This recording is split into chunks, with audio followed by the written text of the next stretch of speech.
Salut les investisseurs, bienvenue sur investinimo.fr. Je suis Yann Georgelin et je suis ravi de vous retrouver pour cette nouvelle vidéo. Aujourd'hui, nous allons voir ensemble l'investissement immobilier lorsque l'on est en CDD.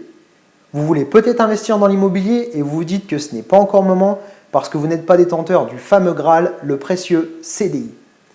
Mon premier achat immobilier était un appartement de 74 mètres carrés. À l'époque, je n'avais qu'un CDD de 12 mois et cela ne m'a pas empêché de trouver un financement de 95 000 €. Dans cette vidéo, je vais vous donner 4 conseils pour que vous puissiez en faire autant. Premier conseil, n'hésitez pas à changer de banque. Vous le savez peut-être, mais chaque banque a des profils de clients différents. C'est-à-dire que chaque banque vise une cible différente. En effet, certaines banques sont plus adaptées pour les jeunes, d'autres pour les seniors, d'autres pour les investisseurs, d'autres encore pour les fonctionnaires, etc. N'hésitez pas à prendre du temps pour consulter différentes banques.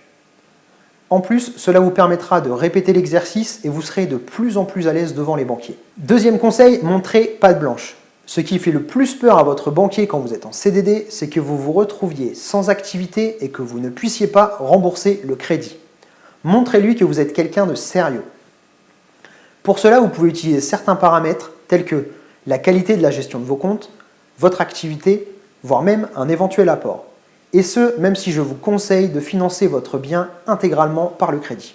Troisième conseil, exposez et développez votre projet.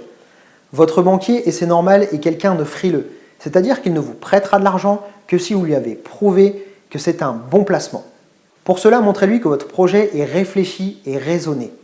Démontrez-lui par exemple que vous avez pris en compte tous les éléments du marché.